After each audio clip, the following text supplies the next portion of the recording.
नमस्कार दोस्तों, कैसे हो आप सब। दोस्तों, जैसा कि आप जानते हो कि पिछली वीडियो में हमने सर्विस मार्केटिंग ट्रायंगल के बारे में डिस्कशन किया था। दोस्तों, अब हम डिस्कस करेंगे सर्विस प्रोसेसेस के बारे में कि what is service process and it's objective, कौन से इसके ऑब्जेक्ट्स हैं, क्यों सर्विस प्रोसेस की जाती है। तो दोस्तों चलिए करते हैं स्टार्ट कि what is service process. The service process refers to how a service is provided or delivered to a customer। कि कोई भी सर्विस प्रोसेस है ये रेफर करती है कि कोई भी सर्विस है वो कैसे किसी कस्टमर को प्रोवाइड की जाएगी, डिलीवर की जाएगी, ये सब इसके अंदर देखा जाता है। Processes involve the procedures, tasks, schedules, mechanisms, activity and routine by which a service is delivered to the customer। कि जो प्रोसेसेस इसके अंदर क्या क्या इन्वॉल्व होता है कि कोई भी प्रोसीजर्स है कि किस तरीके से सर्विस प्रोवाइड की जाएगी, किस प्रोसीजर के तहत होकर कोई सर्विसेज है जो फाइनली कस्टमर के सामने पहुंचेगी, एंड कौन से टास्क की रिक्वायरमेंट है, क्या क्या टास्क करने पड़ेंगे सर्विस की डिलीवरी के लिए या सर्विस प्रोसेस के अंदर, किस तरीके का शेड्यूल होगा, कैसे काम होगा, किस तरीके से होगा, ये शेड्यूल के अंदर डिटरमाइन किया जाता है। एंड दोस्तों मैकेनिज्म की किस टाइम पीरियड के अंदर होगा, कौन सी एक्टिविटीज़ की जाएंगी, रूटीन वाइज कैसे कैसे काम होगा। तो कोई भी सर्विस है वो डिलीवर करते टाइम ये सब चीज़ें इन्वॉल्व की जाती है सर्विस प्रोसेस के अंदर। अब हम करते हैं कि इसके कौन से ऑब्जेक्टिव्स हैं कि सर्विस प्रोसेस क्यों की जाती है। तो इसके उद्देश्यों से पता चलेगा कि सर्विस प्रोसेस कितनी असेंशियल है किसी भी मार्केटिंग फर्म के अंदर। तो दोस्तों चलिए करते हैं इनको भी स्टार्ट। सबसे पहला पॉइंट इसके अंदर है determining procedure which contribute to the process. कि जो सर्विस प्रोसेस है सबसे पहले किसी भी प्रोसीजर को डिटरमाइन करती है कि कैसे सर्विस को प्रोसेस के अंदर लेके आया जाएगा और सर्विस की डिलीवरी फाइनली कस्टमर के साथ कैसे होगी, कैसे इंटरेक्शन होगा। तो प्रोसीजर तैयार किया जाता है कि कैसे सर्विस प्रोसेस के अंदर कोई प्रोसीजर है अपना कंट्रीब्यूशन देगा। तो दोस्तों ये सबसे पहले प्रोसीजर को डिटरमाइन किया जाता है, फर्स्ट ऑब्जेक्ट इसका ये है। फिर दोस्तों की एलोकेशन टास्क एंड रिस्पॉन्सिबिलिटी। जब प्रोसीजर बना लिया जाता है तो दोस्तों इसमें क्या है कि इसका सेकंड ऑब्जेक्ट ये आ जाता है कि कौन से टास्क किए जाएंगे, क्या क्या रिस्पॉन्सिबिलिटी होंगी किसी भी स्टाफ मेंबर्स की, एंड कोई भी मैनेजमेंट स्टाफ है किसको कौन सा काम करना है, किसकी क्या रिस्पॉन्सिबिलिटीज है, ये एलोकेशन की जाती है सर्विस फर्म के अंदर। फिर है दोस्तों formulating effective schedule and routines कि किस तरीके से काम होगा, किस रूटीन के अंदर होगा, कैसे होगा, किसके द्वारा होगा और कैसे। तो दोस्तों ये सब सेट किया जाता है इफेक्टिव वे के अंदर। फिर है defining service mechanism and process flow कि किस प्रोसेस के अंदर कैसे सर्विसेज का फ्लो होगा एंड कैसे उसका मैकेनिज्म किस टाइम पीरियड के अकॉर्डिंग सर्विस कस्टमर को प्रोवाइड की जाएगी, ये डिफाइन किया जाता है सर्विस प्रोसेस के अंदर। फिर आता है नेक्स्ट का the types of service process की जो सर्विस प्रोसेस है कस्टमर को सर्विस प्रोवाइड की जाती है जिस प्रोसेस के तहत, तो वो किस तरीके से हो सकती है। कोई भी सर्विस है उसको किस तरीके से कितने टाइप से सर्विस की डिलीवरी की जा सकती है कस्टमर को, ये सब देखा जाता है और एम्प्लॉय को बताया जाता है कि आप इस तरीके से सर्विस को प्रोवाइड कर सकते हैं सर्विस प्रोसेस के अंदर। फिर आता है दोस्तों the degree of customer contact कि कस्टमर के साथ कैसे कॉन्टैक्ट करना है, किस तरीके के कस्टमर के साथ कैसी डीलिंग करनी है, ये कस्टमर की वैरायटी के ऊपर डिपेंड करता है। तो ये सर्विस प्रोसेस के अंदर देखा जाता है कि किस नेचर के कस्टमर के साथ कैसा बिहेव किया जाएगा, ये सर्विस प्रोसेस के अंदर डिटरमाइन किया जाता है। फिर आता है इसका लाइन ऑपरेशन। लाइन ऑपरेशन के अंदर क्या होता है दोस्तों कि कैसे इफेक्टिव वे में है जो काम किया जाएगा, जो एम्प्लॉय है वो सर्विस की डिलीवरी कैसे करेंगे स्टार्टिंग से एंडिंग तक। मतलब कि सर्विस प्रोसेस जब स्टार्ट होती है और सर्विस डिलीवरी से कस्टमर एक्सपीरियंस तक की सर्विस के साथ उनका एक्सपीरियंस कैसा है उस तक जितनी भी एक्टिविटी होती हैं वो इनके बीच में होती हैं। तो ये लाइन ऑपरेशन का भी काम सर्विस प्रोसेस के अंदर ही डिटरमाइन होता है। फिर आता है दोस्तों job shop operation. Job shop operation का मतलब ये होता है कि कस्टमर अलग अलग वैरायटी के आते हैं सर्विस एनकाउंटर पर, तो उनके साथ कैसे इंटरेक्शन करना है, किस तरीके के कस्टमर के साथ कैसा इंटरेक्शन करना है, ये जॉब शॉप ऑपरेशन बताता है। जैसे कोई भी रिटेल शॉप ले लो आप, तो दुकानदार के पास बहुत सारे कस्टमर्स आते हैं, अलग अलग वैरायटी के आते हैं, तो किसके साथ कैसी डील करनी है ये जॉब शॉप ऑपरेशंस बताता है। फिर दोस्तों इसके मेन ऑब्जेक्ट हैं, ये सिंपल ऑब्जेक्ट के जो देख लिए हमने। अब इसके मेन ऑब्जेक्ट करते हैं सर्विस प्रोसेस के, कि मेन ऑब्जेक्ट इसके क्या क्या हैं। सबसे पहला ऑब्जेक्ट इसका बेसिक टेक्नोलॉजी डिसीजंस, कि सर्विस प्रोसेस के अंदर अगर कोई सर्विस फर्म है, सर्विस मार्केटिंग का काम करती है, तो उसको किस तरीके की टेक्नोलॉजी की ज़रूरत पड़ती है, कैसे उसको ज़रूरत पड़ेगी। टेक्नोलॉजी के बिहाफ पर डिसीजन लिए जाते हैं कि टेक्नोलॉजी के कौन से टूल हैं जिनकी रिक्वायरमेंट है सर्विस मार्केटिंग के अंदर। फिर आता है मटेरियल डिसीजन, कि कोई सर्विस मार्केटिंग है तो सर्विस प्रोवाइड की जाती है, डिलीवरी की जाती है कस्टमर को, तो किस तरीके के मटेरियल की ज़रूरत पड़ेगी ये डिसीजन लिया जाता है। किस तरीके का इन्वायरमेंट क्रिएट किया जाएगा कस्टमर को सर्विस प्रोवाइड करते टाइम, तो इन्वायरमेंट क्रिएट करते टाइम किस मटेरियल की ज़रूरत पड़ेगी ये डिसीजन लिया जाता है सर्विस प्रोसेस के अंदर। तो ये भी इसका ऑब्जेक्ट है मटेरियल डिसीजन लेने का।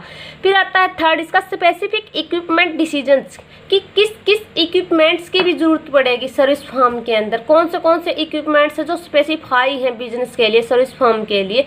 तो ये डिसीजन भी सर्विस प्रोसेस के द्वारा ही लिया जाएगा, क्योंकि सर्विस प्रोसेस के अंदर ही प्लानिंग भी की जाती है और वहीं पर हर एक्टिविटी की जाती है सर्विस प्रोसेस के अंदर। ये पहले से ही सेट कर ली जाती है कि किसको क्या करना है, कैसे डिसीजन लेने हैं, पहले ही डिटरमाइन वे में जाकर तब जाकर उनको इम्प्लीमेंट किया जाता है। तो सबसे पहले डिसीजंस लिए जाते हैं कि टेक्नोलॉजी कैसी होगी, मटेरियल डिसीजन कैसे होंगे, किस तरीके के इक्विपमेंट की जरूरत पड़ेगी ऑर्गेनाइजेशन के अंदर। एंड फिर होता है कि किस तरीके की प्रोसेस होगी, प्रोसेस फ्लो डिसीजन की एक्टिविटी 1 बाय 1 कैसे की जाएगी। 1 बाय 1 में सबसे पहले क्या किया जाता है, कोई भी सर्विस प्रोसेस स्टार्ट की जाती है तो पहले उसका ब्लूप्रिंट तैयार किया जाता है, खाका तैयार किया जाता है, एक तरीके का मानचित्र तैयार किया जाता है, कि सबसे पहले ही एक बिग पिक्चर सेट कर ली जाती है कि इसके अकॉर्डिंग हमको चलना है, ये हमारी जो सर्विस प्रोसेस है इसका ब्लूप्रिंट है, इसके अकॉर्डिंग हर एक्टिविटी करनी है। तो ये एक तरीके का खाका होता है किसी भी काम का। फिर था फ्लो चार्ट, कि जो ब्लूप्रिंट है उसके बाद एक फ्लो चार्ट है कि 1 बाय 1 एक्टिविटी कैसे की जाएंगी, उनका अलग से चार्ट बनाया जाता है जो ब्लूप्रिंट के ऊपर बेस्ड होता है। फिर आता है front office. Front office means service encounter, की सर्विस एनकाउंटर पर कैसे इंटरेक्शन होगा, ये फ्रंट ऑफिस होगा। फिर किस तरीके का लेआउट की ज़रूरत है एंड बेंचमार्क कैसा होगा, ये सब देखे जाते हैं।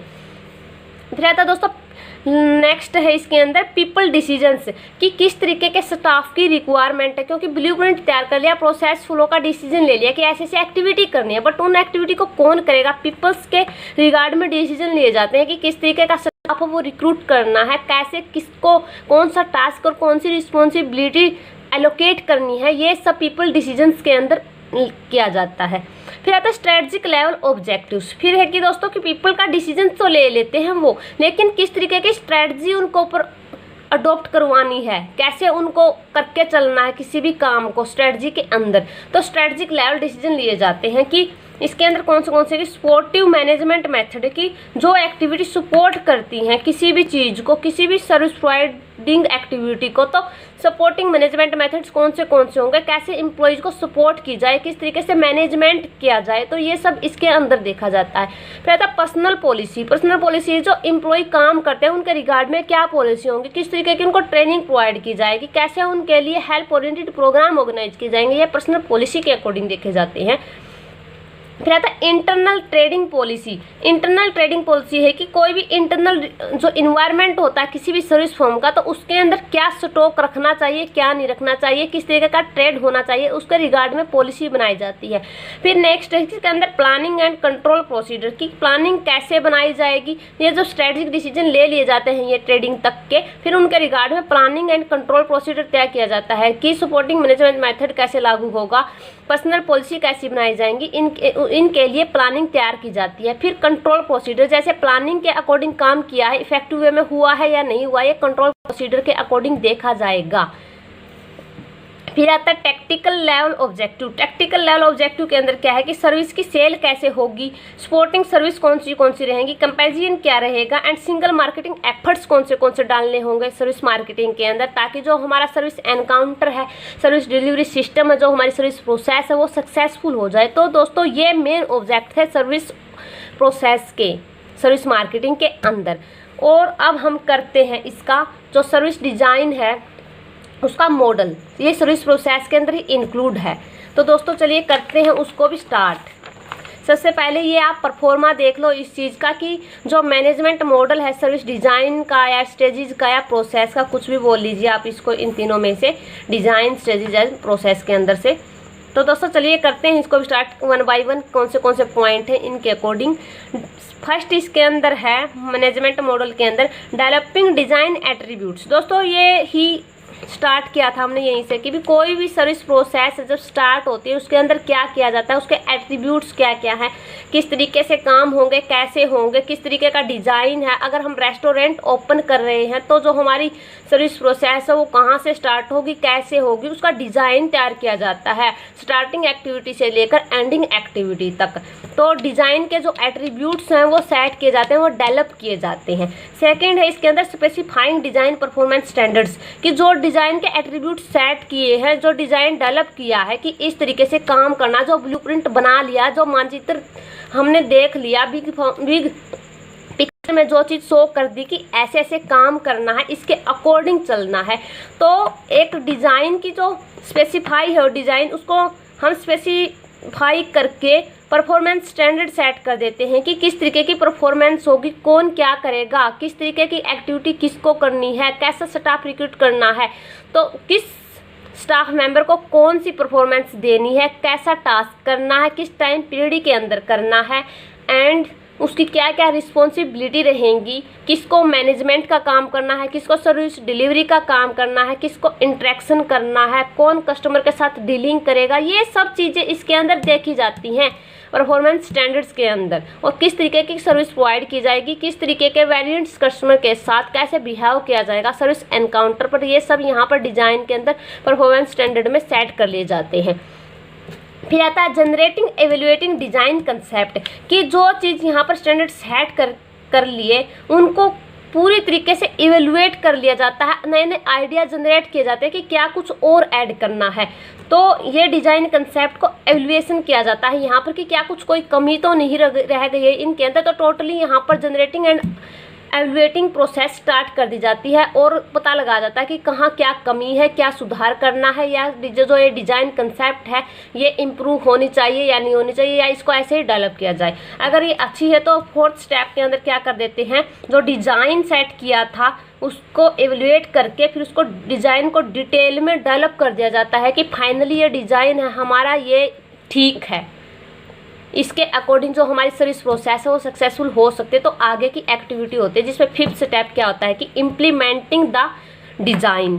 जो डिज़ाइन डेवलप हो गया उसको फिर इम्प्लीमेंट कर दिया जाता है कि इस डिज़ाइन के अकॉर्डिंग ही एक्टिविटी होनी चाहिए, तो उसको इम्प्लीमेंट कर दिया जाता है। हर चीज़ जो सर्विस फॉर्म में है वो इसके अकॉर्डिंग ही चलने लग जाती है और यहाँ से काम स्टार्ट हो जाता है सर्विस फॉर्म के अंदर सर्विस मार्केटिंग का। फिर क्या किया जाता है सिक्स स्टेप में, मेजरिंग परफॉर्मेंस की। इसके अकॉर्डिंग जो काम हुआ उस परफॉर्मेंस को फिर मेजरमेंट किया जाता है कि किस तरीके से परफॉर्मेंस हुई है, इसके अकॉर्डिंग हुई है या नहीं हुई है, क्या एम्प्लॉय अच्छे से काम कर रहे हैं या नहीं कर रहे हैं, जो प्रोसीजर सेट किया था उसके अकॉर्डिंग काम हुआ या नहीं हुआ, कहाँ क्या कमी रह गई है, क्या कुछ रेक्टिफिकेशन की जरूरत है, ये सब यहाँ पे देख लिया जाता है। मेजर परफॉर्मेंस होती है उसको मेजरमेंट कर लिया जाता है। फिर दोस्तों मेजरमेंट के बाद फिर पता लग जाता है असेसिंग सेटिस्फैक्शन, कस्टमर से उनकी फीडबैक ली जाती है और सेटिस्फैक्शन का पता लगा जाता है कि एक्चुअल में वो सर्विसेज से सेटिस्फाई है या नहीं है, क्या जो उनका डिज़ाइन सेट किया था उसके अकॉर्डिंग काम हुआ है और सेटिस्फैक्शन कस्टमर को मिला है या नहीं मिला, क्या हमारा डिज़ाइन वो सक्सेसफुल हुआ है कस्टमर ओरिएंटेशन के अकॉर्डिंग। तो यहाँ पर सेटिस्फैक्शन ली जाती है। पॉजिटिव नेगेटिव का पता चल जाता है। अगर नेगेटिव है तो दोस्तों उसको इम्प्रूव करने की जरूरत होती है, दोबारा सर्विस डिज़ाइन तैयार करके दोबारा प्रोसेस स्टार्ट की जाती है किसी भी चीज़ की। अगर कंज्यूमर हैं जो सेटिस्फाई हैं वो डिलाइट वे में चले जाते हैं तो थोड़ी वो और भी कोशिश करेंगे कि हमारी जब इतना कस्टमर खुश है हमारी सर्विस से तो थोड़ा बहुत और वो इम्प्रूवमेंट करने की कोशिश करते हैं कि और भी कहीं इससे भी कहीं ज़्यादा हमारी जो सर्विसेज है वो अच्छी होनी चाहिए। एम्प्लॉय भी ये सोचते हैं, जो सर्विस फर्म है ये सोचती है, तो वो थोड़े बहुत जो प्रोसेस इसको इम्प्रूव करते हैं एंड ये जो प्रोसेस है ऐसे ही चलती रहती है सर्विस मार्केटिंग के अंदर। तो दोस्तों हमारी जो सर्विस डिज़ाइन है ये कंप्लीट हो चुकी है। इसका मैनेजमेंट मॉडल हमने कर लिया है, सर्विस डिज़ाइन का या सर्विस स्टेजेस का या प्रोसेस का, कुछ भी कह लीजिए इनके अंदर आप। तो दोस्तों हमने सर्विस प्रोसेस का मॉडल भी कर लिया है, इसके ऑब्जेक्ट भी कर लिए हैं एंड दोस्तों हमने सर्विस प्रोसेस का मीनिंग भी कर लिया है। तो दोस्तों thanks for watching my video.